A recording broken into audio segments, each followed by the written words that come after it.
Tonight, following our investigative series on little-known historical figures, we bring you the harrowing story of one of the most influential crime lords of the late 1930s, a man whose love of animals was only surpassed by his hatred for humans. This is the story of Bodil DeRezney.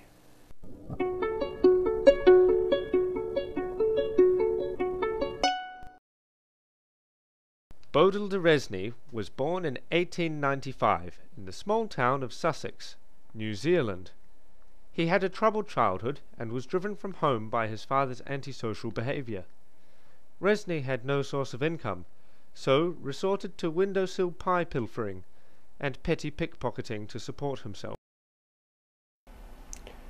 It was in his early years of petty crime that Bodil was noticed by local crime boss, old Smiley, who saw the potential in this enterprising young man.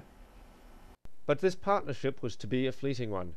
After learning all he needed to know, Rezney betrayed Smiley and took over his empire.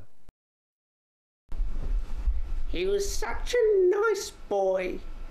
I was always fascinated by his enormous crime habit.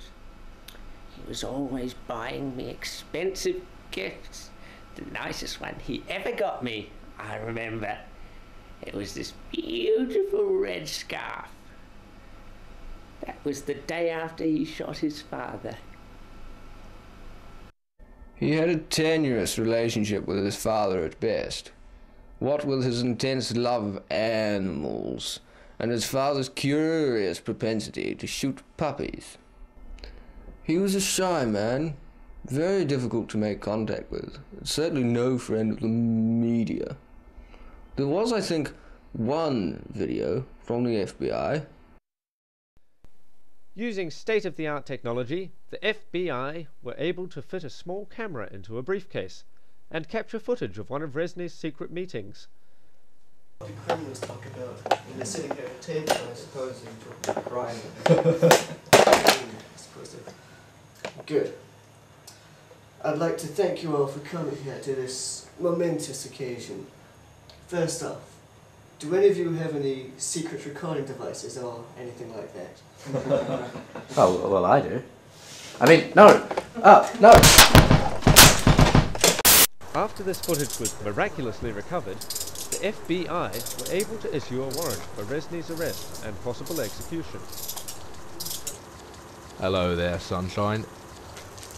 Please don't do that. Right, you're coming with me. Righty-ho then and all that, left, right, yes, right. But Bodil could not be stifled so easily. Well, this is all off the record, of course, but Rezney continued to conduct his secret meetings from within the prison.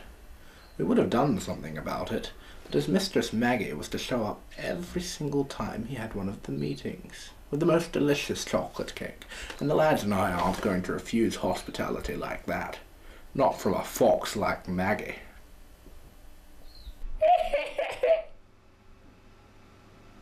He didn't waste any time in prison.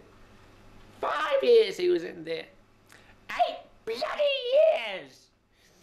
Long enough for him to plan the biggest crime this world's ever seen. Being the kind of man that he was, Bodil DeRezney wanted to combine his two passions, crime and animals, along with his hatred of people, of course. Unfortunately, before he could complete this plan, he went completely mad. Upon his release from prison, he attempted to hold up a liquor store, armed only with a bunch of bananas. This was surprisingly successful. He managed to get away with 1 bottle of 1936 Sauvignon Blanc and 2 of Chardonnay Pinot Noir.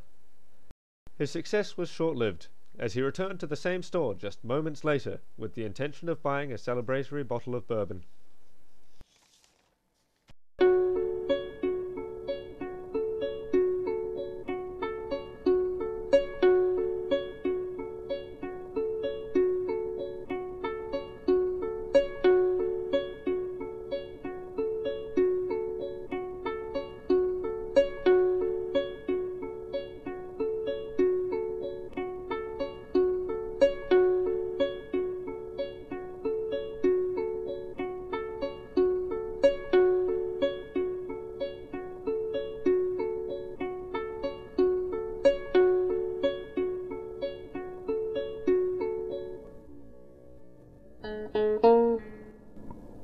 Just what I do one video.